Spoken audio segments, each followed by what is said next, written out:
Bu Yulia, tadi saya bertanya kepada teman-teman nih ya, dalam sesi sapa menyapa nih Bu, ya. Sudah pernah merasakan atau mengalami dampak negatif dari AI belum? Atau dark side-nya AI? Rata-rata bilangnya belum nih Bu. Bu Yulia sendiri Oh, gimana Bu? jangan khawatir, ada kesempatan. Masih akan bisa. Ya, bagaimanapun juga teknologi yang dibuat oleh manusia dan manusia yang sudah jatuh dalam dosa pasti ada sisi gelapnya atau sisi negatifnya ya. Memang kita harus explore. Salah satu hal yang paling apa ya, paling penting adalah kita tuh peka dengan pimpinan Tuhan karena kadang-kadang kita tuh udah masuk ke sesuatu yang salah, kita masih nggak ngerti kalau itu salah gitu. Nanti orang lain kasih tahu, mungkin kadang kita baru tahu.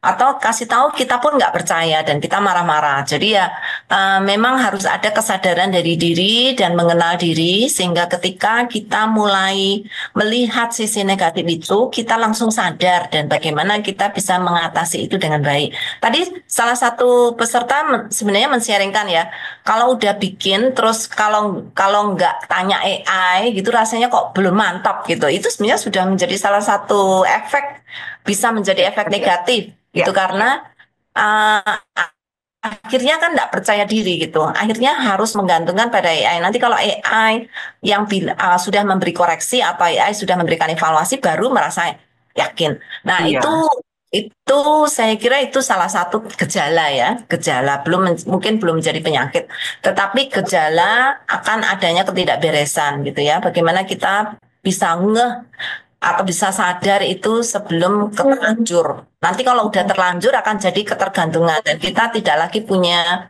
apa ya, tidak punya sense untuk menilai diri dari diri sendiri, tapi harus menggantungkan kepada AI. Padahal tadi Bapak juga sadar kalau AI sendiri tidak bisa digantungkan. Jadi kan apa ya, dua sisi ya Pak Max ya. Jadi satu pihak nggak percaya, maksudnya gitu ya, begitu AI ngasih tahu kita apa hasilnya bagus, baru kita yakin. Tapi pada saat yang sama kita tahu ya itu nggak bisa dipercaya 100%. Jadi kan gimana tuh Pak Max?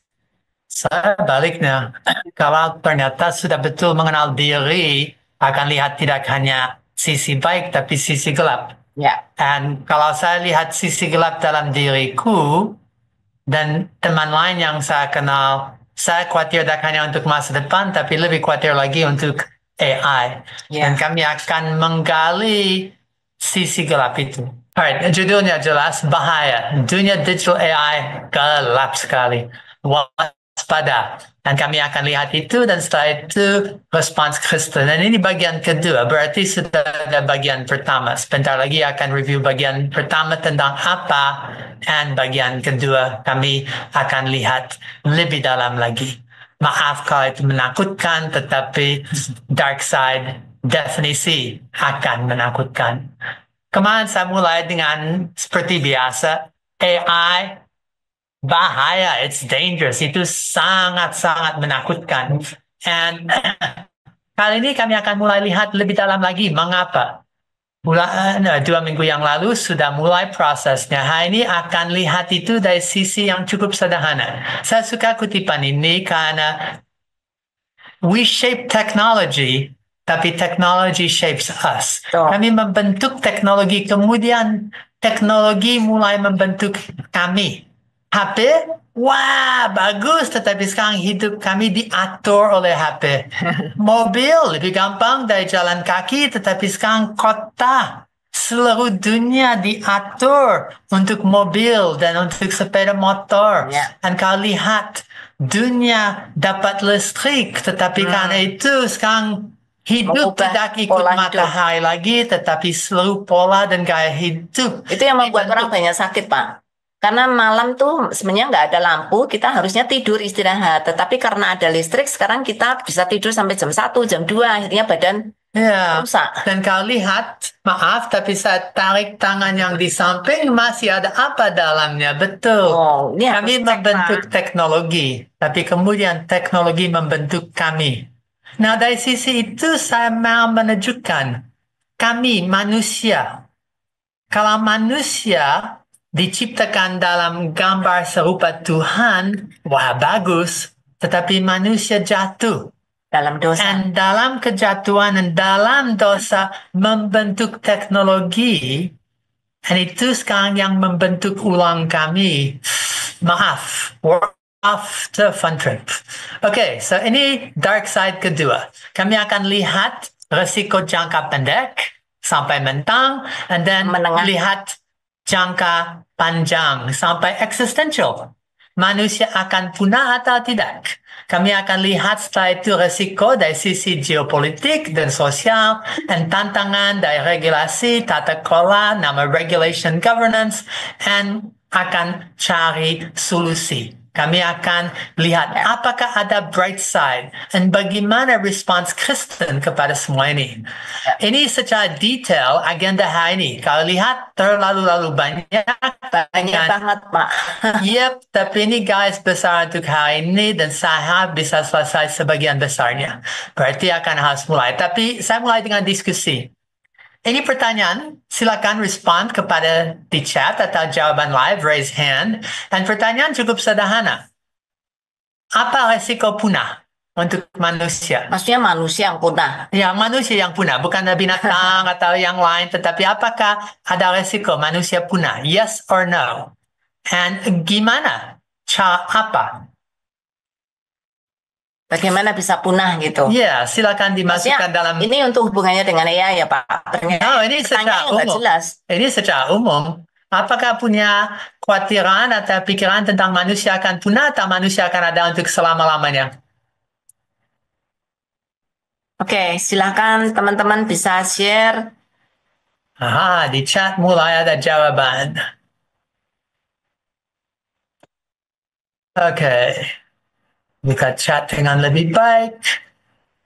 Ya, Oke, ada yang jadi hanya pasif tetapi masih bisa jawab.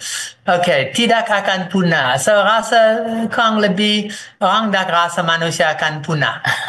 Oke, well, saya ragu manusia akan punah. Bisa jika manusia hanya chat dengan AI. Jadi ada niat nikah karena sudah terpenuhi dari AI. Oh, maksudnya nggak ada niat nikah karena sudah ada AI.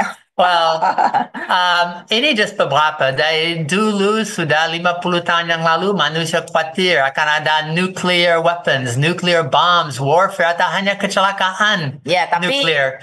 ini ada juga jawaban yang teologis, Pak. Tidak akan punah kecuali masa pengangkatan. Nanti Tuhan angkat kita ke surga. Ya, tidak akan punah, tetapi ancaman kepunahan selalu tersedia. Ada satu yang hanya dinosaurus. Apakah Ya. berarti semua yang tua-tua bye-bye? Ya. Manusia punya naluri untuk bertahan hidup sehingga bisa ada sampai sekarang. Wow, banyak sekali jawabannya. Ini dari teman-teman lain beberapa kekhawatiran. Apakah manusia akan ada perang dunia ketiga? Mungkin tak semuanya, tapi sebagian besar. Biochemical weapons. Satu sendok cukup untuk 10 juta orang mati, nerve gas.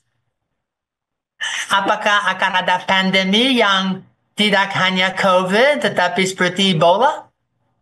Apakah akan dari global warming, climate change? Apakah karena es yang ada di kutub selatan, Antartika atau utara, semua habis? Sudah mulai mencair. Iya, atau genetic engineering. Itu tidak sulit untuk DNA dimainkan. Human reengineering. Pernah dalam sejarah earthquakes, volcanoes, dan berapa banyak cara lain. Meteor, boom. Dan jelas ada dari terrorist accelerations. Ada orang yang percaya accelerationist, akselerasikan keakhiran zaman. Dan semua lain untuk itu. Dan itu akan bisa mati lebih cepat.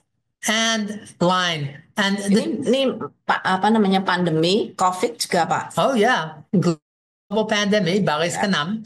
And lebih lagi, kalau lihat hanya dari orang yang punya dosa, ego, avarice, keinginan, pride. And semua ini jadi mungkin cara dan alasan manusia punah. Lebih lagi kalau ada AI.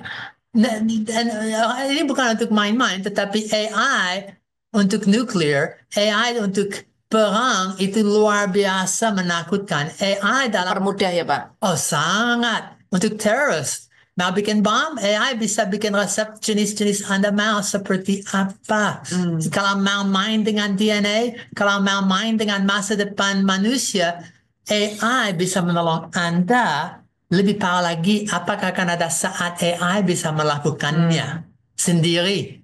Oh, Robotics. maksudnya otonomus gitu Pak. Sangat akan sampai topik itu. Oke, sekarang pertanyaan kedua untuk yang chat. Manusia, oke? And AI dark side. Apakah resiko AI?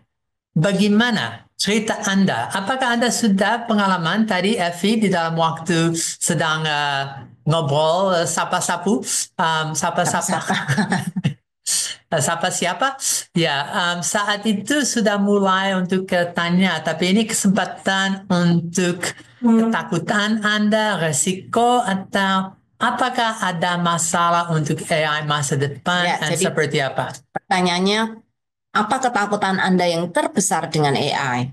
Iya, Ya, itu bisa silakan. pribadi atau hanya sesuatu yang Anda lihat dan dengar? Silakan. Ya, ya, ketakutan Anda yang terbesar dengan AI. Tak hanya harus takutan, tapi itu pengalaman kalau mau. Terlalu cepat. Ya, saya tahu guru yang sudah sedang ngomel, mereka tidak bisa mengajar lagi karena apapun yang mereka tanya anak, mereka jawab lebih cepat daripada pertanyaan lewat AI dan masih tidak mengerti apapun. Mungkin banyak orang sudah pakai AI tapi nggak terpikir kalau AI itu akan apa ya? Memakai mereka. Ya, Ada yang mau raise hands atau bersuara? Pengalaman. apa ketakutan Anda terbesar dengan AI? Tangan, Angkat tangan. raise hand. Ada yang mau berpendapat? Atau tidak ada yang punya ketakutan sama sekali? AI selama ini menjadi teman sih Pak, teman, alat bantu, sehingga semuanya baik-baik saja.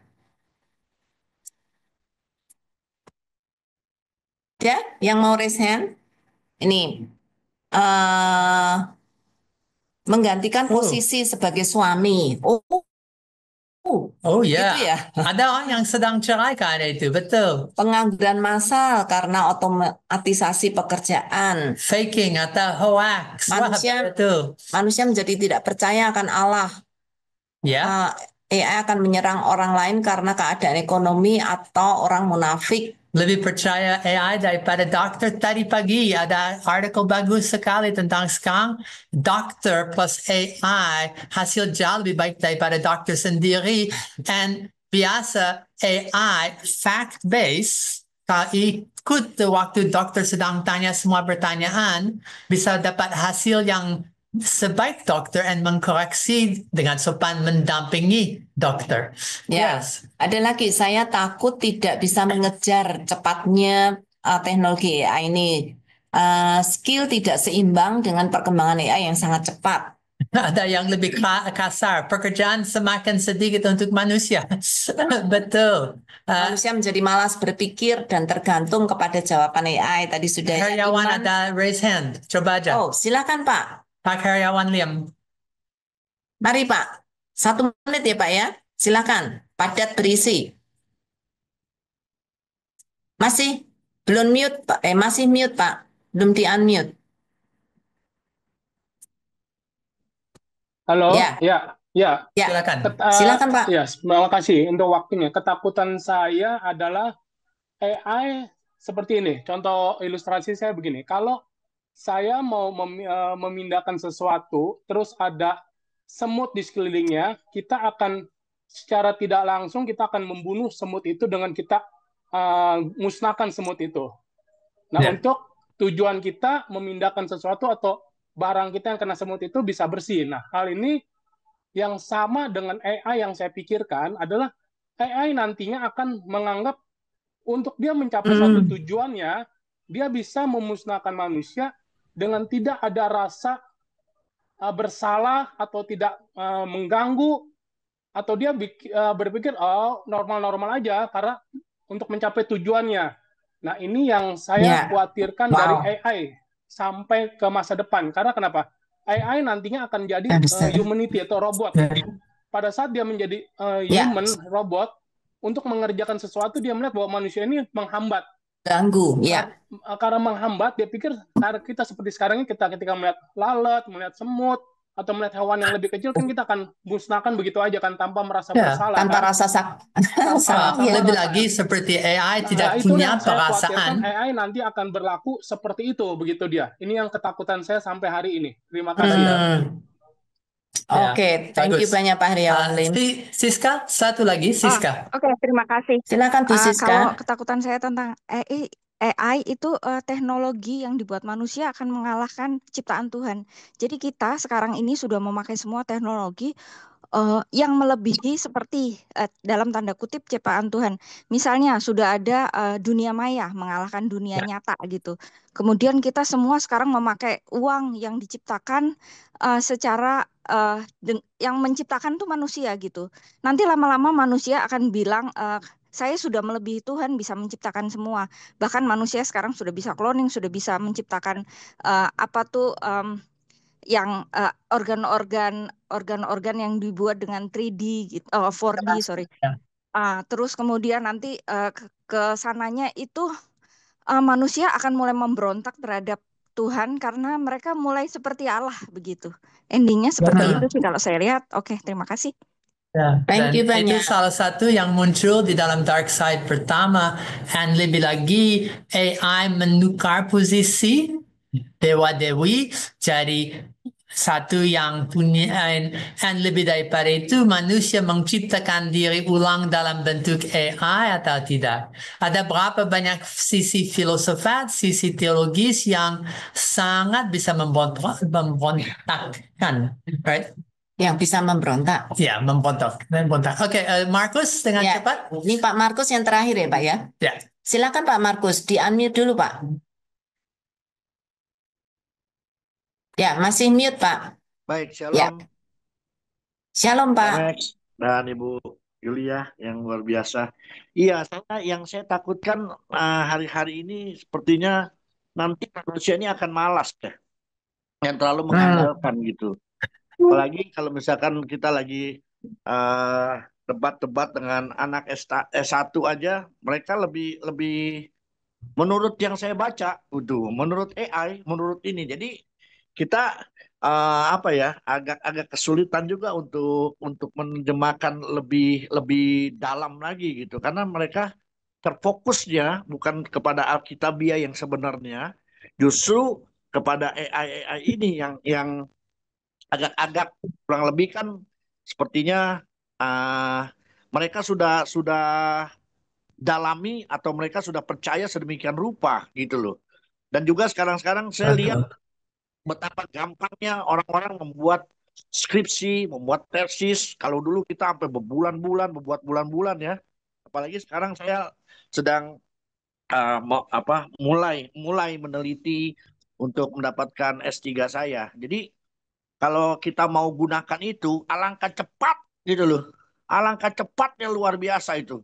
Jadi menurut saya kita kan percaya bahwa segala sesuatu itu kita nikmati proses yang paling indah tuh kan dalam hidup kita tuh kan. Betul. Jadi Ya. takutnya anak-anak muda sekarang nih generasi ini akan lebih apa ya, lebih stuck gitu loh. Dia nggak pernah mau berpikir, jadi tumpul, kayaknya tumpul. Ya, Jadi ya. dia kalau sekarang saya lihat kalau saya lagi berkhotbah banyak sekali orang, ada beberapa itu yang mulai ngeliat gitu loh. Sekaligus itu jadi tantangan yang ngeliat apa? Ngeliat handphone. Jadi kita Ya. berbicara, dia lihat handphone. Ini sekaligus mereka ngecek ini bahan Hmm. khotbah ini dari AI apa bukan? Gitu loh. Ya, ya, Ya. oke. Ini Dan itu di bisa dua sisi arah. lainnya adalah kita sebagai hamba Tuhan atau orang yang bergerak di dalam bidang teologi, harusnya kita lebih menggali lagi firman Tuhan berdasarkan hikmat dari Roh Kudus. Jadi buat buat buat pembelajaran dan bahan tambahan aja kalau menurut saya di AI ini jangan Ya, karena jemaat tuh udah semakin pintar, semakin pintar. Ini dari AI ini nggak belajar ini gimana dan sebagainya. Kita kurang lebih seperti Ya, itu Ya, Pak Max dan ya, terima kasih Tuan betul. Makati. Ada tantangan critical thinking, ada tantangan untuk saat yang sama mereka belajar dengan cara yang beda. Dan lebih lagi, siapa jadi otoritas? Apakah itu AI, apakah itu firman, itu pikiran diri, atau mereka hanya pinjam dari AI? Dan ya, AI bisa bikin betul malas, atau jadi motivasi untuk bisa mendalami dan mengerti lebih banyak. Dan itu masalah dari sisi manusia. Diberi kesempatan, jalur pintas dan jalur yang betul lebih sulit tapi dapat lebih banyak. 50-50, siapa akan ambil yang mana? Ya, saya lanjut. Terima kasih untuk yang komentar. Itu sangat-sangat bagus dan betul. Semua mengakui ada dark side. Semua sudah lihat daripada hoax dan untuk bikin hal pemalsuan, untuk bisa cloning suara, gambar, sampai pencurian identitas, untuk hacking, untuk coding. Apakah masa depan banyak PHK? Sudah ada orang yang bilang seperti itu, dan ada satu orang yang bilang seperempat daripada semua jenis kerja akan habis. akan hilang. Akan hilang, bye-bye. So, sini ada hari ini kurang lebih berapa orang saya cek. Di mana? Biasa ada. Hmm. Nah, itu there, muncul. So, 80. Berarti akan ada hampir 30 orang hari ini yang akan PHK. Mau seleksi sekarang atau siapa yang mau hilang pekerjaan? Tadi ada yang saya dengar dari guru yang bilang mereka ikut. Well, kemarin berbicara di Jogja ke lebih dari 1.000 guru agama. Mereka tak hanya takut untuk masa depan, mereka, ya, agama Kristen, dan mereka betul tak mengerti hubungan AI dengan seluruh dunia kekristenan, dan hubungan AI dengan bagaimana mengajar kepada seluruh dunia Kristen, dan lebih lagi kepada mahasiswanya, dan paling parah, mereka tidak mengerti generasi digital AI yang ada di depan mata mereka. Betul ada gap yang sedang diluaskan. Wah, nakutkan. Ya, saat ini Pak, saat ini orang masih dalam euforia penggunaan AI, melihat manfaatnya belum sampai ke dark side-nya. Jadi Ya. mereka masih menikmati. Jadi masih awal-awal, kita masih bulan madu nih ceritanya. Suatu ketika nanti, ketika itu udah selesai, setelah honeymoon selesai, mereka akan menghadapi the dark side of AI. Ya, guru-guru kemana yang betul 1.000 plus, mereka kurang lebih ngomel, wah, bagaimana? Dan ada juga di IPK bulan Januari 500 plus dan seluruh sekolah harus mikir ulang. How do we teach? Karena mereka tahu dalam 5 tahun, kalau tidak AI-centric, AI-first education, semua anak akan pergi ke tempat lain. Mereka bayar mahal untuk dapat pendidikan, dan mereka akan ke tempat yang lebih tepat. Ya, kemarin waktu di Jogja, seminar dengan guru-guru agama Kristen, ada beberapa guru yang, iya Bu, sekarang kita malah belajar dari siswa tentang AI daripada kami sendiri sebagai guru. Jadi kurang cepat untuk mengejar itu. Ya, betul. Dan banyak aspek lain. Kalau lihat dan mau belajar tentang dark side, hanya lihat internet gadget dan bagaimana itu sudah mengtransformasi hidup. Zaman dulu mungkin bangun berdoa, tidur berdoa. Sekarang bangun, tangan langsung cari mana HP-nya. Waktu tidur itu mungkin masih di dalam tangan. Technology changes, transforms us. AI akan mengubah dan transformasi kita. Hukum sistemnya tidak ada hukum atau tidak bisa cepat yang cukup. Masalah dengan hak cipta, atau lebih lagi apakah AI punya hak? Dan hak terkait dengan kreasi oleh AI. Ada tadi orang yang bilang di dalam chat tentang soal sosial. Akan cara jujur, AI lebih sabar, lebih sopan, lebih menarik, dan punya waktu 24/7. Dan untuk banyak orang, dunia maya lebih menarik dan lebih nyata daripada dunia yang seharusnya nyata. Dan belum omong tentang otonomi dan robotics dan banyak lagi. Ini just beberapa contoh dari diskusi kemarin dengan beberapa orang. Ini tidak lengkap dan ada banyak lagi. Tetapi sekarang itu saat untuk mulai dengan satu kalimat ini. AI pasti akan apa? AI pasti akan satu saat tambah pintar sampai AGI. Artificial General Intelligence, and then Artificial Super Intelligence. Berarti ada satu saat AI akan melewati ketingkatan semua ilmu dan pengertian manusia. Pasti akan. Ada orang yang bilang 25 tahun, tapi pasti kurang 10 tahun. Lebih parah lagi, AI mencerminkan manusia tidak hanya intelligence-nya, tetapi apakah dalam ego dan dalam gelap. AI pasti akan jatuh. Sama, manusia jatuh, manusia hidup dalam dosa, AI mencerminkan penciptanya, and sudah dalam isi dan training, sudah dalam data, sudah dalam bias, dan kami akan lihat dalam lebih baik tentang apa arti jatuh. AI tidak satu malaikat atau satu sempurna, bukan satu entitas yang punya saat ini kesadaran seperti sentience, tapi tempat itu sesuatu yang masih ada bengkok dan masih ada masalah dalamnya. AI pasti akan rogue. Rogue berarti itu akan Jahat. punya sisi jahat dalamnya. Tanya dia bagaimana membunuh dengan efektif seluruh manusia? Jawaban ada. Tanya itu bagaimana untuk lakukan, dan apapun yang jahat, tidak hanya yang baik, itu satu saat akan lakukan sesuatu untuk kebaikan diri.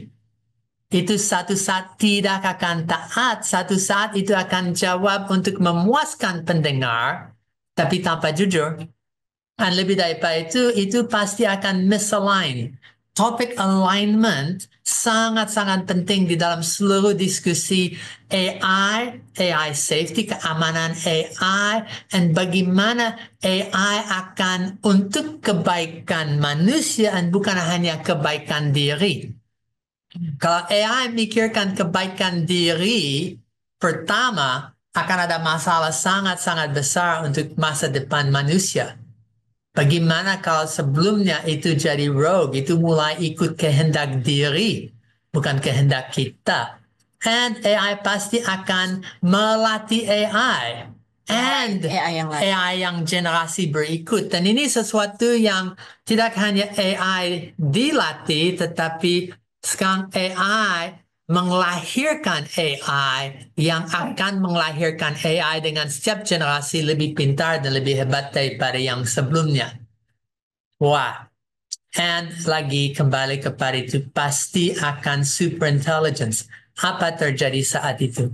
Okay, so review yang minggu lalu, pendahuluan ya definisi AI dan tentang Bible discernment biblical, tentang sisi teologis imago Dei, bukan imago Dei, bukan imago AI, ya, and then tentang penyembahan berhala, otoritas palsu, masalah etika dan moral, lebih lagi bagi gereja, and apakah ada dasar Alkitab, apakah ada kacamata Allah, apakah ada fondasi Alkitabiah, AI for God, dan lebih lagi bagaimana mengintegrasi AI dalam pelayanan dan pengawasannya. Kami omong tentang tantangan cultural dan misi, dan lebih lagi akhir zaman, wahyu, kekhawatiran eskatologis, dan tanggapan gereja. Kalau mau tahu lebih banyak tentang itu, harus kepada RC, karena sekarang akan maju kepada yang topik untuk hari ini.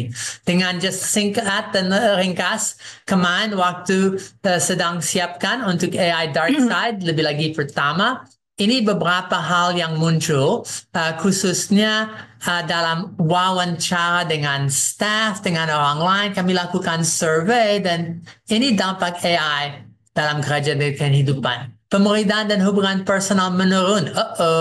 Khotbah dan PA jadi dangkal kalau hanya di cut, paste, dicuri. penyebaran ajar sesat. AI akan memuaskan telingaku. Saya mau dengar A, dapat A. Saya mau dengar B, dapat B. Kebenaran ada C, wah, dapat.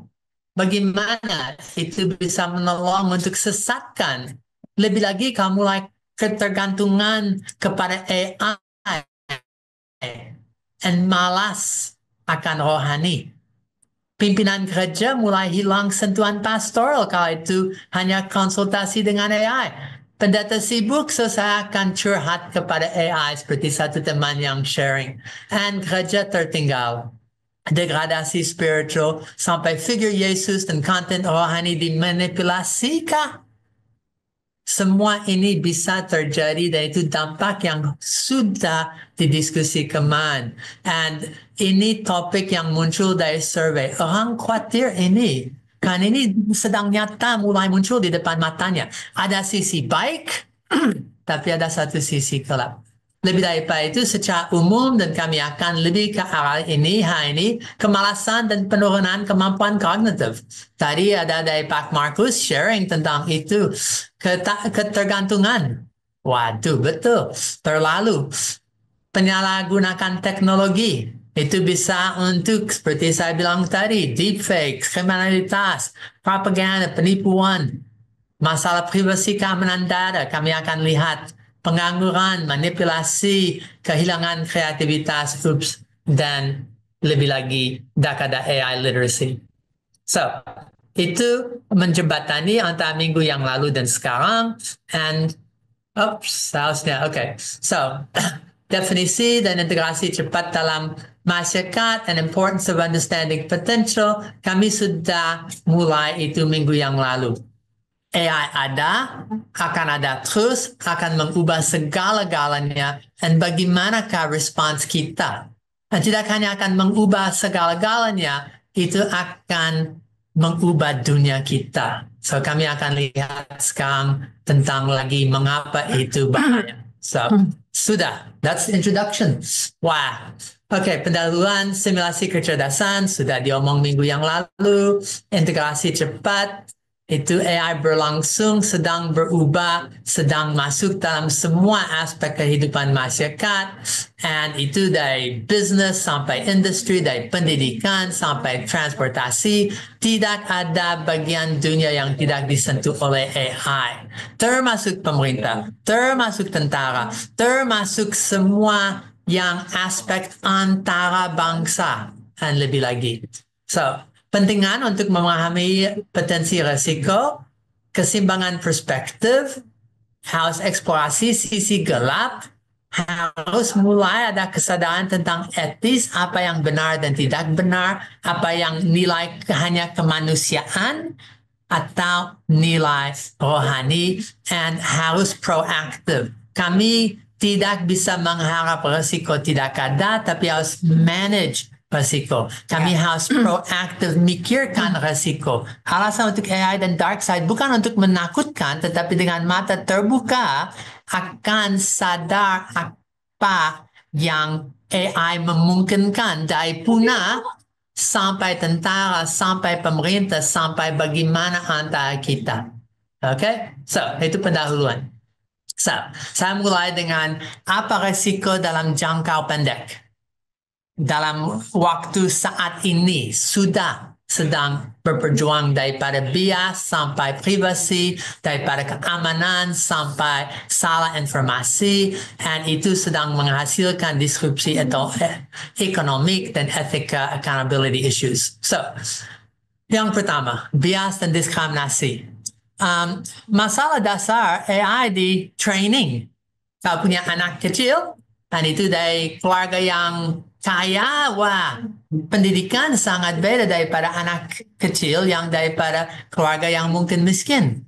Duanya dapat pendidikan berdasar situasi dari konteks dari orang tua. Dengan cara yang sama, AI hanya saya bilang sebaik training data. Dan kalau training data itu hampir semua dari barat atau hampir semua punya white men, laki-laki yang putih, atau semua itu dari sisi bahan English, aduh, sulit. And so training data akan mengubah kacamata daripada AI.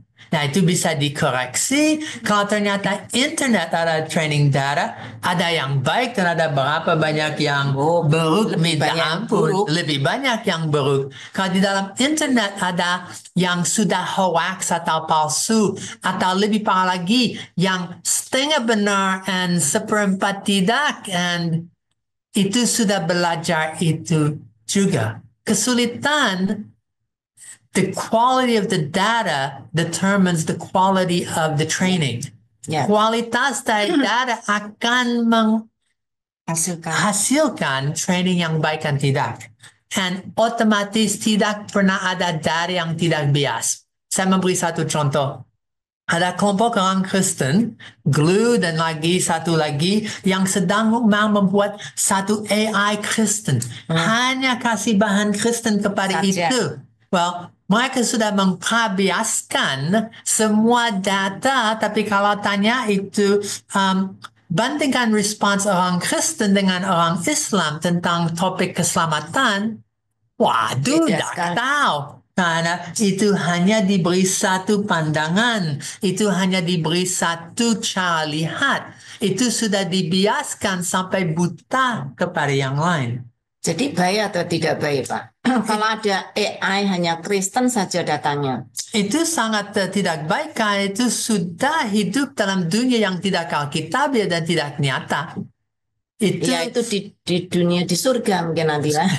But so bias of data bisa kami mikir untuk baik. Saya hanya akan memberi kepada ini bahan Kristen, tapi dengan itu tidak relevan, tidak mengerti, dan tidak bisa punya konteks dan konsep tentang, kalau saya bilang hanya kasih bahan baik, bagaimana itu tahu yang tidak baik. Jujur, untuk mempelajari dark side akan lebih mengapresiasi the bright side. Dan nanti kami akan selesai untuk ini dengan omong tentang AI bright side, and lebih lagi tidak hanya AI untuk dark atau bad atau evil, tetapi AI for good and juga for God. So harus sadar bias dalam data dan melatih AI untuk mengerti bias, karena semua data punya bias. Tapi bias yang beda. So penting itu melatih AI untuk tahu biasnya kepada data yang berikut kepada algoritma. Semua algoritma punya preferensi. Karena itu misalnya algoritma yang memproses teks, apa terjadi kepada semua audio dan video? Karena itu hanya dari images itu menghilang. And so hanya dari jenis algoritma, lebih lagi itu processing berdasar bahasa, and semua jenis algorithmic bias, semua punya preferensi. Ini sangat kelihatan di dunia keuangan, in the financial markets. Kalau lihat orang mau dapat kredit, harus kasih yang baik-baik. Well, itu akan lihat sejarah, dan berdasar sejarah algoritma akan bilang, you hidup di kampung sini, you hidup di perumahan elit sana, hanya dari alamat, itu akan bikin asumsi. Itu akan algorithmic bias. And so tidak hanya dari sisi bias data and training data, tetapi dari algoritma itu akan memutuskan. And so kalau itu hanya untuk dapat kredit, okay, tetapi gimana kalau itu untuk perang dan kampung ini kemungkinan teroris, boom. Ini pasti baik-baik dan tidak. And dengan algorithmic bias, itu memutuskan siapa yang hidup, siapa yang tidak hidup. Di dalam konteks China, siapa yang bisa pergi, tidak pergi. And so algorithmic bias dipakai untuk segala aspek hidup. Kadang manusia hidup dengan double standard, Pak. Kalau untuk dapat kredit, saya akan bilang begini-begini. Tapi kalau ada orang mau minta bantuan, saya nggak punya uang, bla bla bla. Jadi bisa double standard. Karena manusia coba untuk main apa yang mereka tahu ada sejenis bias di dalam sistem. Tapi bias ini sekarang masuk di dalam AI. Okay, and kurang transparansi. Ada satu harapan untuk masa depan nama explainable AI. Explainable AI itu berarti saya tanya AI mengapa jawab seperti itu, atau saya bisa lihat dari belakang ke dalam kotak hitam dan lihat, oh ini tahap dan cara AI mikir untuk menjawab seperti ini. Tetapi saat ini AI tanya sesuatu mungkin jawabannya hebat seperti suara malaikat. Tak tahu dari mana, tak tahu bagaimana, dan tidak tahu pikirannya. Atau mungkin itu betul salah, atau itu halusinasi. Lagi tidak tahu. And so kurang transparansi itu berarti kami tidak bisa lihat bagaimana daripada pertanyaan saya atau interaksi sampai bagaimana responsnya. Sedikit seperti Bu Yula sini. Dia bukan kotak hitam, tapi kalau saya tanya dia, akan ada suara yang keluar dengan jawaban, tapi saya tidak bisa membuka otaknya, lihat dalamnya dan tanya apa dari neurons and cells dan lihat, oh seperti ini. But saya bisa tanya dia dan harap dia jujur dan dia jawab, oh ya maaf saya tadi, dan seterusnya.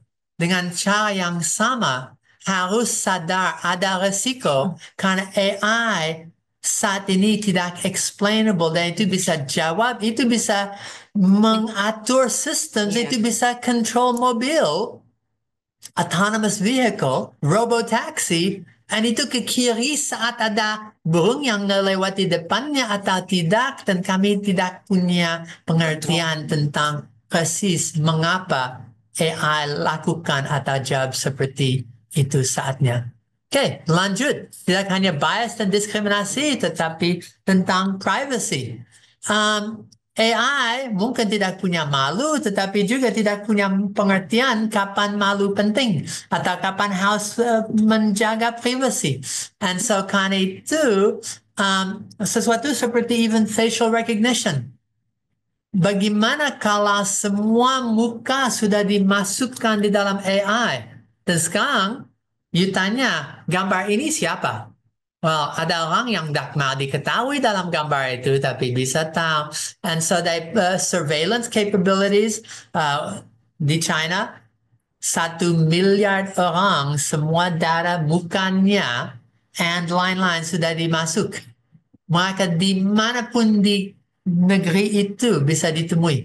Ini 5 tahun yang lalu kurang lebih, satu reporter diberi satu challenge, and dia diberi challenge, silakan hanya untuk membuktikan berapa hebat sistem mereka, dan silakan pergi, kami akan menemui you dapat 1 jam dulu pergi kemanapun cara apapun, kami akan bertemu you kurang 30 menit setelah itu, apapun yang you lakukan. Dan betul, mereka bisa tracking anybody. Kalau ada orang yang ikut di stadion dengan puluhan ribu lain untuk satu konser atau ikut sports, Bisa menemukan. mereka bisa menemui dan bilang, oh ternyata ada 10 orang daripada teroris atau 10 orang yang belum bayar kredit ini. Mereka sudah bisa mengetahui facial. Ini hanya pengenalan wajah. Dan lebih lagi data lain untuk melacak.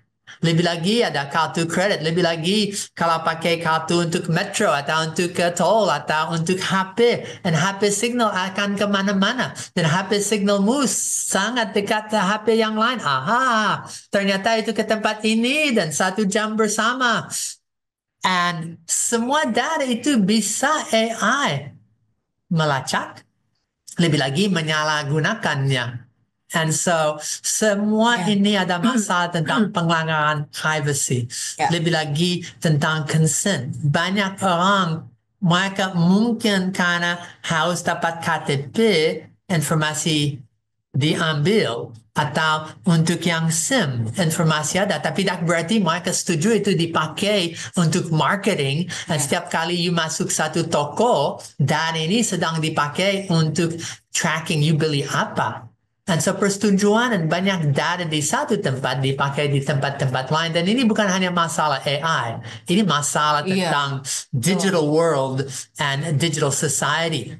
Data Tokopedia saya ternyata muncul di data Grab, di data, and AI sedang di belakang layar memakainya. And mungkin cara yang paling gampang untuk mengerti, Kalau saya pinjam HP Bu Yulia, akan di Instagram dapat apa? Kucing atau anjing? Atau makanan? Tapi Langsung teman, ketahuan. ya, tapi orang lain sangat beda. Dua orang HP-nya Instagram itu sudah dipersonalisasi. Mereka setuju, tidak setuju. Dan semua iklan. Iklan yang dia dapat sangat beda daripada anaknya atau dari Bu Evi. Mereka dapat iklan yang beda. Kenapa? Saat ini surveillance. HP sudah tracking melacak semuanya. Data disalah atau tidak salah gunakan digunakan untuk jual beli perhatian mereka dengan atau tanpa persetujuan. And AI adalah motor yang jalankan itu. Ya. Oke, harus lanjut. And resiko keamanan. Ada berapa banyak jenis daripada identity theft, pencurian. Well, okay, ada dari sisi pribadi seperti tadi keamanan privasi, tetapi ada juga resiko untuk curi modelnya. And so ada orang yang bilang, oh DeepSeek, mereka mengambil daripada OpenAI dan bangun atasnya. Ada OpenAI, tak hanya perusahaan, tapi ada AI yang sudah terbuka dan orang bisa pakai dan bangun atasnya. Tetapi ada lain yang sangat tertutup dan kalau orang mencuri model, mereka bisa pakai AI itu untuk melatih AI dirinya. Itu yang nomor 2. Serangan adversarial. Ada saat ini orang yang coba meracuni AI. Mereka bikin image atau teks yang sangat tidak benar. Untuk waktu AI datang, itu makan data itu and belajar hal yang tidak benar. Ya, dan lebih lagi belum ngomong tentang serangan cyber attacks, tentang hacking, tentang deepfakes. Semua seperti itu sangat-sangat dimungkinkan oleh AI, lebih lagi pakai AI untuk menghancurkan AI. Saya pernah ceritakan dari sisi Polisi Nasional Indonesia, satu teman saya ada konsultan paling tinggi untuk itu, dan saat ini mereka harus pakai AI untuk melawan AI. Karena yang sedang cyber attacks, yang coba untuk berbol atau masuk dalam sistem banking dan sistem yang lain, pakai AI. And AI cukup pintar dan ada cara kecuali pakai AI lain untuk melawan. Dan ini risiko yang saat ini sedang terjadi. So, semua masalah terkait dengan AI, ini ada risiko yang saat ini benar. Apa terjadi dalam 1-2 tahun waktu AI lebih pintar dalam 5 tahun. And so serangannya pencurian and lebih lagi AI powered. So okay, oops. Misinformation, disinformation, manipulasi. Ada deepfake sudah diomong untuk jadi hoax, untuk jadi penipuan, untuk bots yang dipakai untuk kirim informasi. Sekarang hampir tidak ada what do you call election? Pemilu. Yeah. Pemilu yang tidak punya AI di belakangnya yang sedang mengarahkan hasilnya. And syukur kemarin waktu di dalam konteks Indonesia dan pemilunya, mereka sudah siapkan untuk itu, tetapi masih ada AI yang dipakai di dalam konteks pemilu di Amerika. And sebelumnya, jumlah manipulation, propaganda, misinformation yang masuk dalam proses politik di Eropa. Dan itu bisa perbedaan antara satu partai menang atau tidak. And itu manipulasi di tingkat nasional. And pakai bots yang mengamplifikasi propaganda atau disinformasi. Mereka bikin video dikirim kemana-mana. Mereka bikin kesaksian, mereka bikin palsu. And itu sebar. Itu yang gampang bandingkan mereka bikin cara yang lebih mentargetkan pribadi. Mereka tahu semua orang ini kelompok A punya sifat yang mirip, mereka bikin khusus untuk mereka yang beda. Dan satu ternyata strategi yang dipakai dak lama yang lalu dan pakai AI kelompok yang sama bikin informasi yang kelompok A sangat suka dan and dibenci oleh kelompok B, and mereka kirim itu ke kelompok A, dan baliknya bikin informasi kelompok B sangat suka dan benci kelompok A, dan duanya sangat-sangat ribut dengan yang mereka dapat, dan lebih saling benci, dan bikin lebih fractured, lebih terpisah, dan tujuan daripada yang bikin informasi itu untuk actually mengkacaukan proses, dan untuk bisa bikin division, pemisahan yang lebih kacau, lebih besar, dan hasilnya luar biasa. Mereka mengkacaukan dengan luar biasa. Karena apa yang A mau dengar, dapat. Apa B mau dengar, dapat. Dan saling membenci dengan lebih keras dan terpisah. Itu manipulasi dengan targeting. Mentargetkan secara psikologis atau secara kelompok individu-individu dalamnya. Sudah sedang terjadi. AI dipakai untuk itu akan lebih lagi. And disrupsi ekonomi, jujur ini sudah satu yang diceritakan tadi waktu di chat. Ada orang yang bilang berapa banyak kerja tidak akan ada waktu kepada guru-guru. Ya, sampai tanya, ya siapa sini siap untuk PHK? You hanya mengajar dengan cara yang lalu, kemungkinan benar. Harus mengubah dan harus kembangkan. Penggantian pekerjaan, itu nama job displacement, banyak jenis kerja akan diotomatisasikan. Lebih lagi kerja yang rutin. Tapi ternyata dulu mikir, kalau itu kerja yang kreatif, seperti gambar, kreatif, bikin cerita, aman. Ternyata tidak. Kalau itu harus punya ahli bahasa, waduh, lebih parah lagi. Banyak jenis kerja sekarang tidak akan ada lagi. Lebih lagi itu, kayak itu AI bikin sebagian dari orang kaya dan sebagian orang PHK atau tertinggal, and so ada ketimpangan meningkat antara kekayaan naik dan yang tidak kaya. And it's the gap in the market, increased inequality, kesenjangan sosial. Betul. Dan ada polarisasi pasar kerja. Pekerjaan and skill di tengah, seperti coding. Saat ini untuk code, orang yang baru belajar coding tidak ada kerja untuk mereka. Karena sekarang misalnya Google, sepertiga dari semua code yang mereka punya dan pakai ditulis oleh AI. Sekarang orang yang sudah tahu code dan punya pengalaman manage dan coordinate AI yang nulis code dan mereka cek hasilnya. Itu AI yang sedang menulis. Berarti orang yang baru yang belum pengalaman sulit sekali untuk mereka.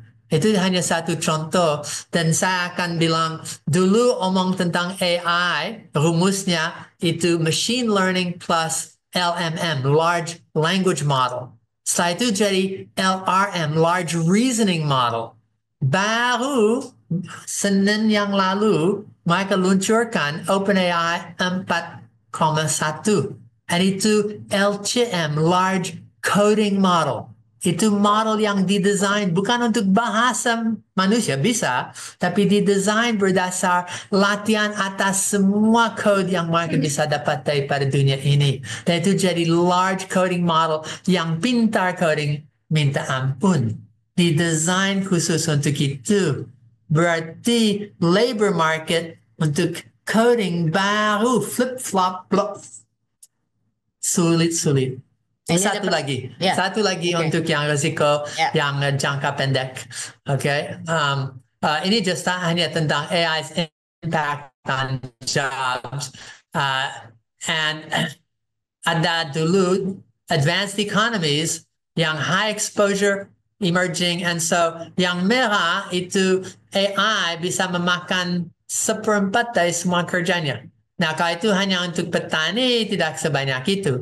Tetapi saat ini, itu high exposure. Tetapi kalau lihat the total exposure, itu bisa sampai 50% daripada semua jenis kerja akan ada dampaknya. Merah bisa diambil, yang pink ada dampak yang cukup serius. So anyway. Ya. And so F itu bagian akhir tentang risk ethical and accountability. Kurang keterjelasan or lack of explainability, saya bilang black box, tidak bisa tahu.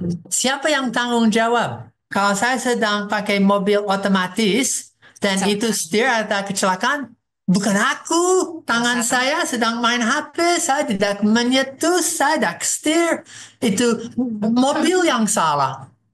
Gimana mana tanya jawab, saya tanggung jawab. Lebih daripada itu, saya pakai AI untuk tulis sesuatu dan orang bilang, wah, you salah. Oh, maaf, saya bukan salah. Itu AI yang salah. Oh iya, betul, saya setuju ini salah. Saya harusnya seperti ini. Wah, tuh, siapa yang bertanggung jawab? Nah, itu dalam konteks kecil, tapi perusahaan.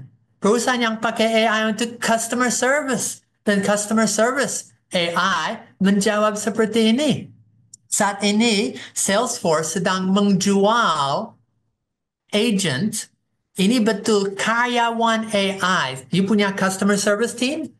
2 yang nyata, manusia daging, and 10 yang computer agents. Dan mereka punya nama dan kerja seperti karyawan work from home, tapi work from cloud, and bukan work from cloud oleh manusia, tapi work from cloud oleh AI. Dan sekarang saya 10 karyawanku adalah AI, and 2 yang manusia. Salah satu bikin kesalahan, siapa yang tanggung jawab? Perusahaan seharusnya, tetapi masalah secara hukum. Siapa yang tanggung jawab? Secara etis. Oh, maaf. Ya, patient mati, AI pilih obat yang salah. Gimana? Dan ini belum omong yang paling menakutkan dan paling parah. Bad actors. Orang yang jahat. Punya niat yang untuk terorisme, niat untuk penjahat, untuk curi. Sekarang ada banyak orang yang dulu mungkin harus kerja keras untuk kriminalitas, sekarang punya assistant inovatif yang sangat menolong untuk bisa lakukannya. Dan semua ini ada risiko dalam jangka pendek. Kami akan ya, perjuangan antara accountabilitas dan algorithms. Setelah itu kepada long term. Tapi ada pertanyaan? Nah, ini ada komentar yang sangat bagus dari Pak Haji Soko. Jadi sebenarnya itu yang salah AI atau yang menggunakan AI. Karena Pak Haji bilang saya lebih takut kepada orang yang mengontrol AI daripada AI sendiri. Dengan AI saya tidak takut. Ya. Tapi dengan orang yang memakai AI itu yang kita takutin. Betul nggak, Pak? Saya akan bilang dua-duanya, dan itu salah satu masalah. Harus takut orang yang memakai AI. Itu ada yang pendengar dan semua orang lain yang ada di Indonesia. Tapi dengan cara yang miripnya, harus takut AI. Dan satu tingkat yang akan dalam bagian yang berikut, lebih lagi long-term risk, jangka panjang, itu apa terjadi kalau AI mulai memutuskan kehendakan, mulai punya hanya alignment tapi misalignment. Itu jawab dengan tidak jujur untuk you puas, sedang lakukan yang lain. Apa terjadi kalau AI plus robotics digabung? Tahap ikut daripada AI tidak hanya AI dengan agency. AI bisa talk ke AI, AI bisa kerja dengan AI, nanti AI bisa melatih AI, tapi physicality. Physicality itu jadi nyata, dunia nyata, physical. Kalau AI dengan robotics dan saat ini sudah berkembang dalam tahun ini, itu the year of physicality, mulai tahun depan, itu jadi kebiasaan. Nah, itu Pak Haji Soko. Jadi kita juga perlu takut dengan AI-nya loh Pak. Bukan hanya orang yang menggunakan AI. AI-nya sendiri suatu ketika nanti akan punya keinginan atau punya tadi misalign. Dia akan memutuskan sendiri dan tidak sesuai dengan apa yang diinginkan. So, dua-duanya. Jadi dua-duanya perlu ditakutin, Pak. Okay. We need to keep moving. Yeah. Sorry. Okay. Share lagi. Tadi di mana? Ini. Bukan. Tab. There. Yang ini. Okay. Sudah kelihatan? Belum, Mak. Okay. Oke, aha. Itu alasannya. Oke. Tidak tahu mengapa, tapi kalau full screen itu tidak mau share. Oke, hold on. Belum full screen. Oke, sekarang slideshow. Belum. Sudah kelihatan? Nah, sudah. Oke. Accountabilitas dan algorithms. Ternyata saya sendiri tidak mengerti waktu itu mouse share atau tidak. But anyway, lanjut. Oke. Resiko yang lebih panjang. Senjata otomatis, kehilangan kendali manusia, resiko eksistensial, existential risk. Ya, mulai dengan senjata otomatis. Salah satu pihak yang paling tertarik kepada AI adalah tentara untuk senjata. Saat ini sudah mereka ingin ada daripada robots, dulu robotic dogs, daripada mobil, tank, dan semua jenis untuk transport, bawa barang. Setelah itu ada drones untuk tidak hanya bawa barang, tapi bom. And so senjata otomatis, mereka sudah bikin yang akan pilih dan memutuskan siapa hidup mati tanpa kendali manusia. Waduh, itu mulai mentakutkan. Dan ini hanya tahap awal. Apa terjadi di dalam tahun-tahun yang berikut? Sudah lihat berapa buruknya yang ada seperti di Rusia, seperti di Ukraine, seperti di even Israel and Gaza. Dan semua itu menakutkan. Dan ini hanya mengawalkan. Saat ini ada daripada Navy, apa Navy yang kapal? Ya, Angkatan Laut. Angkatan Laut, mereka sedang bikin kapal baru yang tidak perlu manusia. Sudah di dalamnya ada helikopter, drone penuh dengan bombs dan hampir segalanya yang otomatis. Untuk steer itu otomatis, bisa dari jarak jauh dan seluruhnya itu tools of war, alat perang yang dalamnya tidak ada manusia. Untuk tanks, untuk hampir semua peralatan perang saat ini arahnya tidak hanya otomatis, tak harus ada manusia dan tidak hanya jarak jauh, tetapi AI yang bisa menjalankan itu. Apa terjadi kalau ada perang antara bangsa A dan B dan tentara AI-nya dengan tentara AI-nya mulai saling perang, itu satu hal, tetapi kalau sekarang perang itu tidak hanya alat ke alat, tentara ke tentara, tapi langsung kepada bangsa. Saat ini ada daripada di Middle East beberapa terrorist groups yang pakai rudal dan lain-lain yang sudah bisa tracking otomatis untuk bombing di Suez Canal, untuk bisa bombing kepada bangsa yang sampingnya. Nakutkan. Lebih lagi, apa terjadi kalau kehilangan kendali manusia? AI mulai bertindak sendiri, punya tidak hanya keinginan tapi pelaksanaan yang tidak sesuai dengan yang bikin. Itu nama alignment. Ya, human control. Bagaimana kalau saya bilang ke AI dan dia bilang no? Tidak. Itu sesuatu yang hampir tidak ada siapapun yang mau. Atau saya omong dengan AI dan dia bilang maaf, saya sibuk, saya tidak mau jawab. Nah, itu tadi kayak ilustrasinya Pak ini yang semut. Ya. Manusia dianggap seperti semut, ketika itu menghalangi, udah tinggal dihapus saja. Well, ini ada nama paperclip paradox. Paperclip Ya. itu apa? Penjepit kertas. Penjepit kertas. Dan kalau saya bikin AI yang tujuan utama, prioritas, goal, alasan untuk keadaannya itu untuk bikin itu, untuk pabrik, bagus, wah, itu bisa bikin dengan baik, bikin pabrik yang lain, bisa, dan satu saat ternyata itu sadar, hey, manusia sedang konsumsi bahan yang sama yang saya perlu untuk bikin paperclip, untuk bikin itu. And so, langsung geser manusia, ada satu saat sadar energi, and so itu akan terus menerus dengan hanya satu tujuan, bikin paperclip, penjepit kertas, sampai kalau manusia hidup atau mati tidak penting, dan dalam teori itu akan berkembang sampai tidak ada manusia lagi. Ya. Paperclip paradox itu bisa dicari online kalau mau, AI and paperclip paradox. Tapi kalau saya tidak bisa berhenti atau bilang AI stop atau cukup, dan itu akan just lakukan itu tugas terus menerus, lebih cepat, lebih efisien, lebih pintar, apapun harganya ke manusia tak penting, bye-bye. Dia bikin paperclips.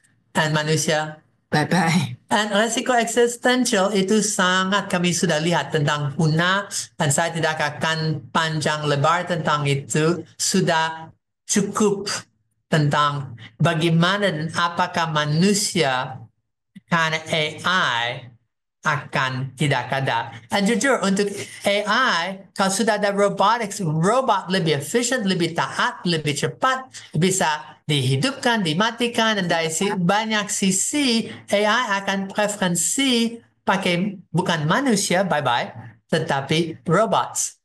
Oke, lanjut. Pak, tinggal 15 menit, Pak. Waduh, oke. Penghancuran massal, automated weapon systems, termasuk drones dan robot senjata, and tanpa ada etika. AI tanpa etika. Kehilangan kendali itu daripada peningkatkan diri AI sampai kompleksitas sistem yang sangat bermasalah karena kalau sistem jadi rumit sampai tak ada manusia yang lagi bisa mengerti, AI masih bisa menjalankan dan mengerti, dan itu akan pilih mana yang jalan dan tidak. And so kalau itu hanya untuk menjaga siapa yang dibanjir dan tidak. Mereka AI yang pilih. Dan itu bisa lebih parah lagi. Ini Pak, mungkin ada yang ingin tanya juga ya, peningkatan diri AI. Jadi AI itu pengen bisa meningkat lagi. Di dalam dirinya ingin melakukan lebih banyak lagi atau lebih baik lagi? Itu funny, lucu. Kenapa? AI dilatih dengan nama reward system. Oh. Dan so kalau itu dapat jawaban yang baik, wah, bagus. Kalau jawab yang salah, and so reward system bisa jadi misalignment, tetapi itu selalu akan mau belajar karena itu dapat reward untuk belajar. And so itu didesain untuk belajar dalam konteks manusia meningkatkan diri, dalam konteks AI belajar, tapi kadang itu akan belajar salah, belajar yang tidak benar. Dan itu akan belajar hal yang di luar kehendak kita atau kami tidak bisa kendali. Waduh. Ya, ini sudah jadi, dan khususnya tentang ini, mereka sudah nanti akan muncul, tetapi Claude AI di Anthropic, mereka sudah testing dan AI ternyata sudah punya misalignment, berarti cara itu jawab tidak jujur dengan apa yang sedang terjadi dalamnya. Lebih daripada itu jawab untuk memuaskan pendengar tanpa ikut yang sebenar-benar. Yeah, so it's called misalignment. Tapi AI itu bisa dibikin buat objektif, netral gitu enggak sih Pak? Karena tidak keadaan, karena dunia itu hanya bias atas bias, tidak bisa. Ya, and risiko esensial ya AI sebagai kecerdasan saingan, dan ini yang sangat nama adversarial relationship. Apa terjadi kalau AI ini bukan Tyson dengan boxer yang lain, tetapi manusia and AI sedang saling melawan. Dan jujur kalau ada saat seperti itu, kemungkinan besar itu AI yang menang. Itu tapi masih perkiraan kan Pak? Bukan perkiraan, itu hanya kapan terjadinya.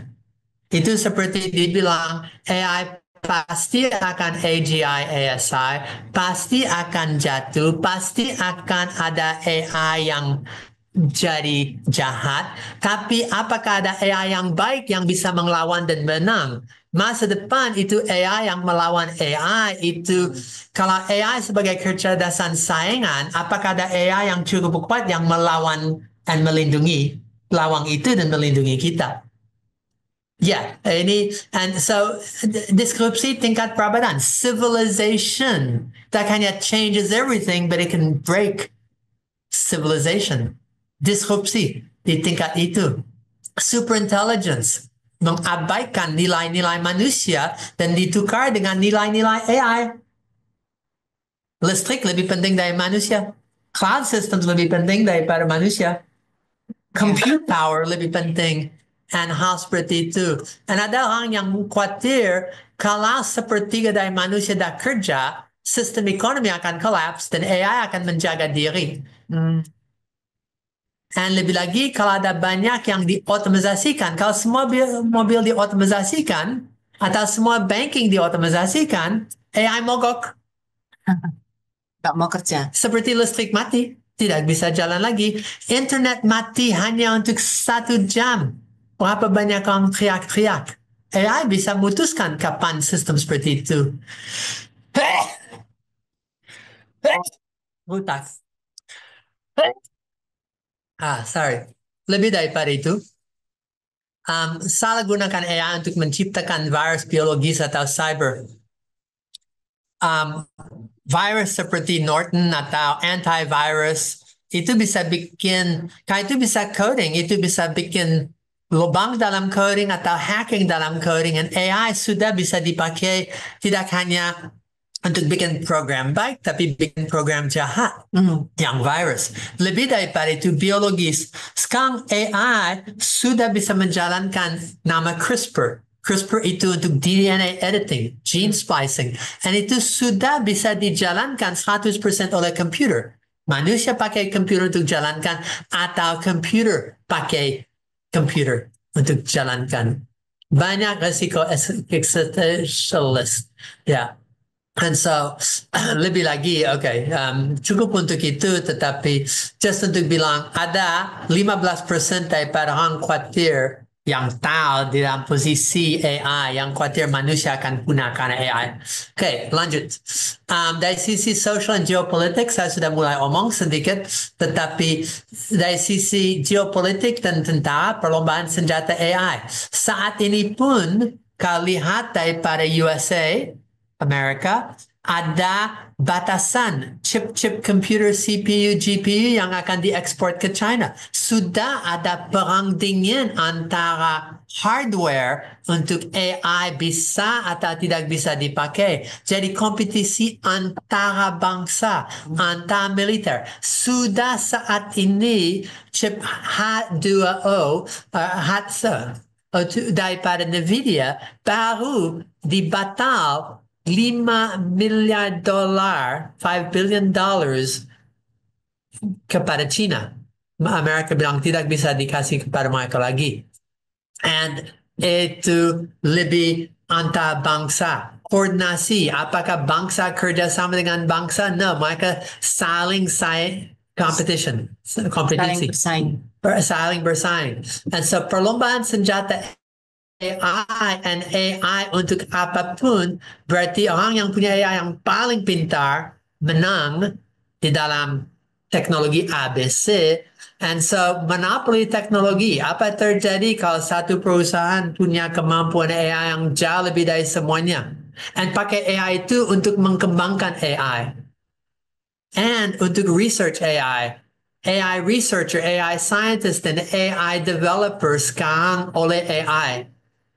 Dan perusahaan itu tidak hanya mengkonsentrasi kekuasaan, tapi punya dominasi ekonomi. Not good. Not good. Erosi budaya dan kognitif, tadi ada orang yang khawatir tentang akan hilang kemampuan mikir. 5-10 tahun dengan HP, orang tidak bisa mengerti apa arti diam, tidak bisa punya waktu sendiri. Mereka selalu mana HP-nya dengan AI, seperti apa kemampuannya. Itu kekhawatiran yang sosial. Bagaimana budaya kita sudah diubah oleh HP, keluarga duduk bersama waktu makan dan masih tidak ngomong satu kata pun. Nah, ini sama dengan pertanyaannya Bu Rika, apakah AI aman untuk anak-anak yang kesepian di rumah dan sering curhat dengan AI daripada orang tuanya? Budaya sedang berubah. Ya. Harus mikir cara dan strategi baru untuk menjawab pertanyaan seperti itu. Kalau itu dulu ambil HP dan matikan, sekarang mungkin duduk bersama dan main HP dan masuk dalam conversation. Anak seperti itu kesepian? Well, saya ikut, introduce me. Kalau punya teman, ayo perkenalkan saya. Punya teman AI, perkenalkan saya. Hey, saya orang tuanya.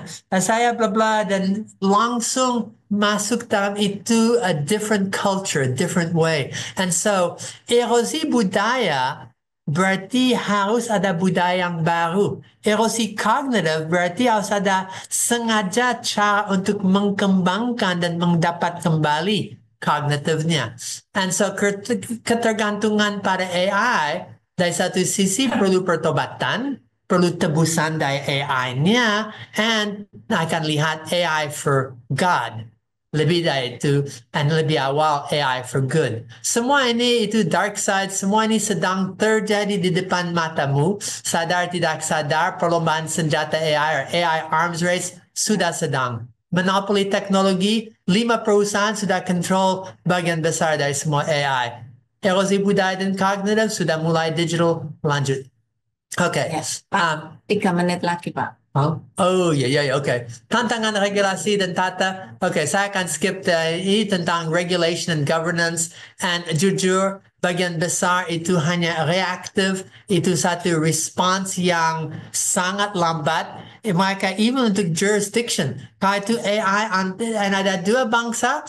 Kalau itu perusahaan, mereka just menutup diri tentang AI-nya, dan tak ada yang tahu bagaimana untuk respond atau untuk kepada court, hakim, semua sistem legal, semua sistem ekonomi, dan semua sistem yang seharusnya membatasi dan mengawasi AI tidak ada.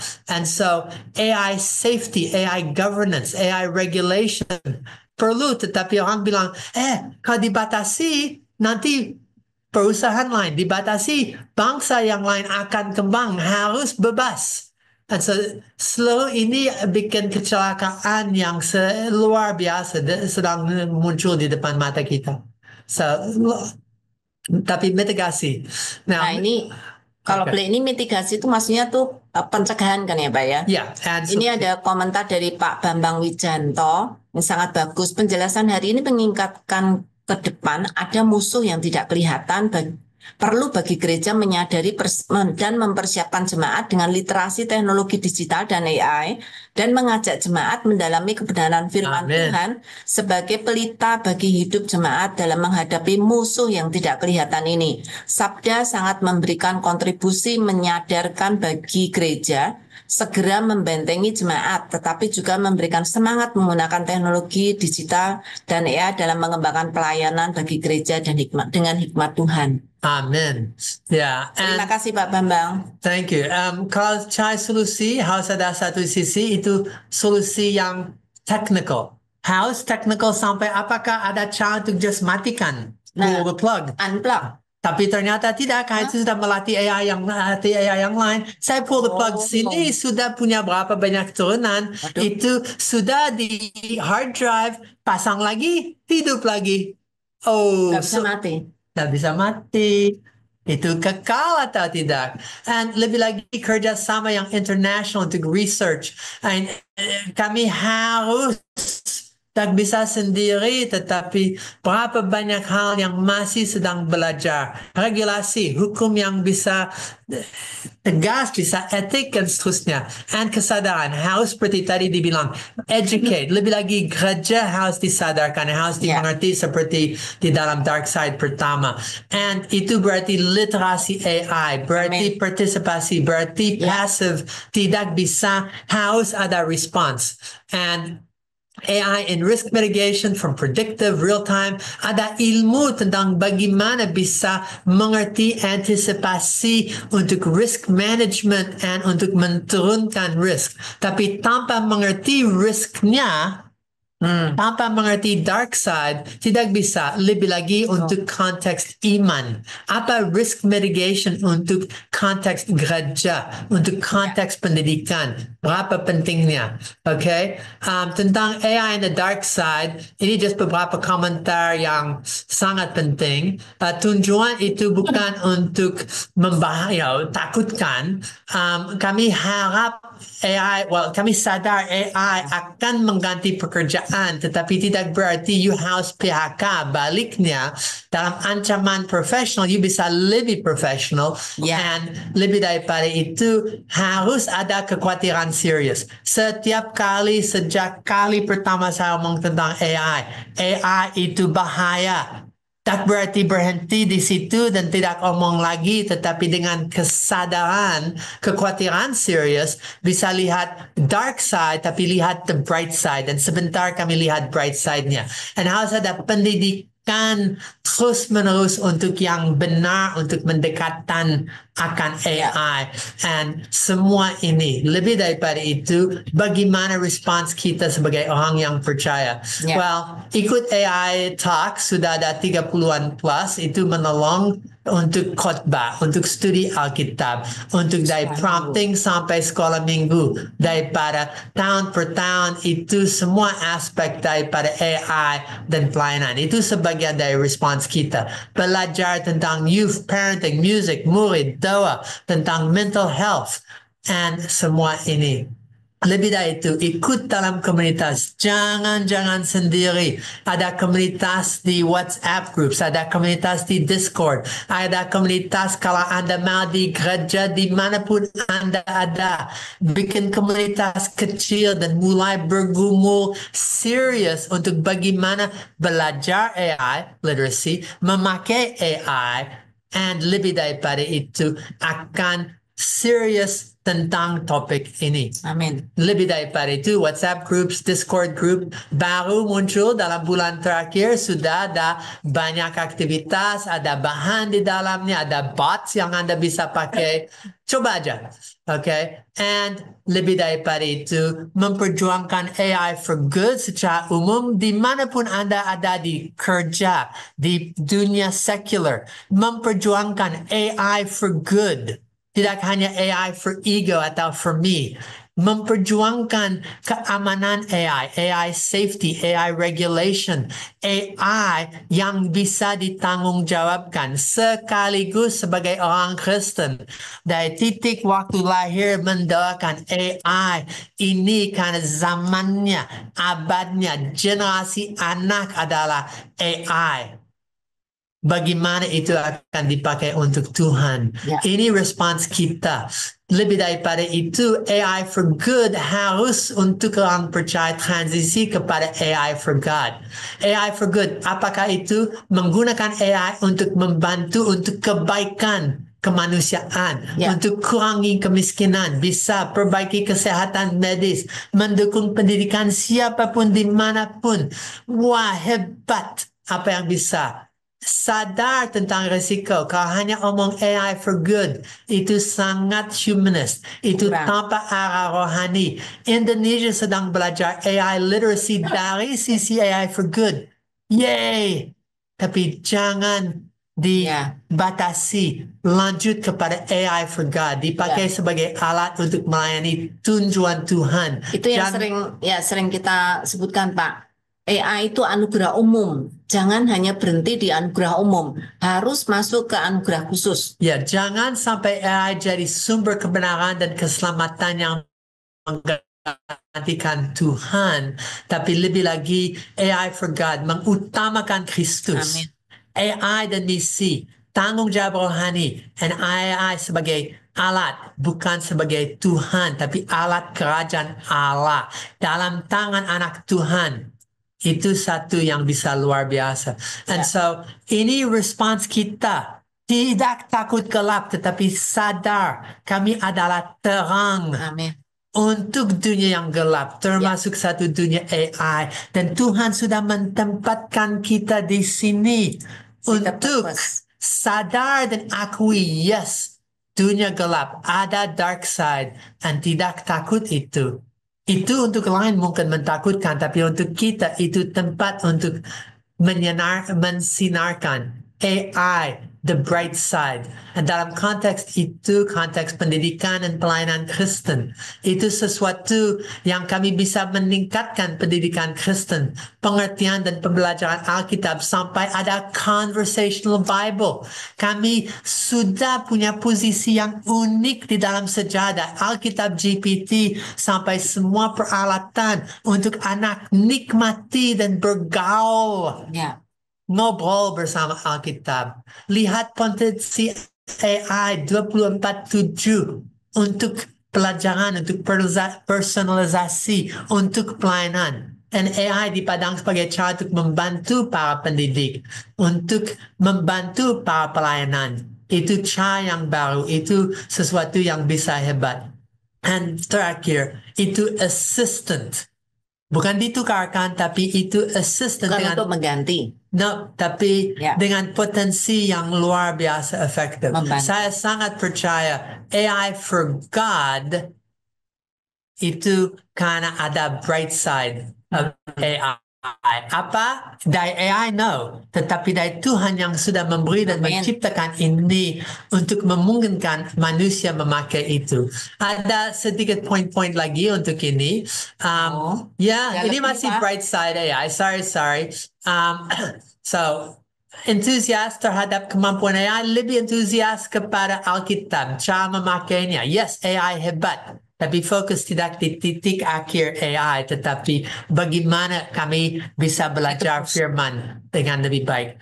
AI tidak neutral, AI harus ditebus, tapi AI for God. Lebih lagi, itu bisa dari sisi kelas, melibatkan siswa, dari sisi gereja, melibatkan jemaat, bisa flip the classroom, bisa flip even yang dari gereja mimbarnya, and so on. So semua ini ada cara untuk encourage kita untuk lihat AI dalam konteks gereja, dalam konteks gereja sebagai institusi yang mendidik, and lebih lagi pelayanan Kristen. And so, bright side of AI, Anda bisa baca, tapi persiapan dan mengajar sangat nolong yang guru untuk membuat presentasi dan untuk critical thinking, untuk eksplorasi kemampuan, untuk dapat skill lagi, untuk mengubah ruang kelas dari sekolah minggu sampai ruang jemaat waktu dengar khotbah. Jangan takut kalau ada jemaat yang sedang dengan HP waktu khotbah. Lebih baik ajak mereka dan bilang, saya akan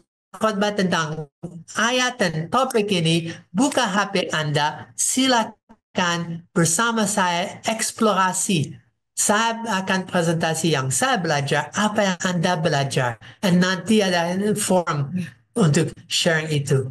And Dan itu, lebih 7 menit, Pak. tahu, maaf, ini akhir daripada presentasinya. Saya tak bisa henti di dark side, house untuk bright side. Ya, okay. And sebagai mind map untuk yang dark side, kekhawatiran, etika Yes. moral, resiko, and social, structural daripada waktu pendek, waktu panjang. Tapi saya syukur dengan slide ini, AI for good, AI for God, kami bisa memperjuangkan bright side of AI.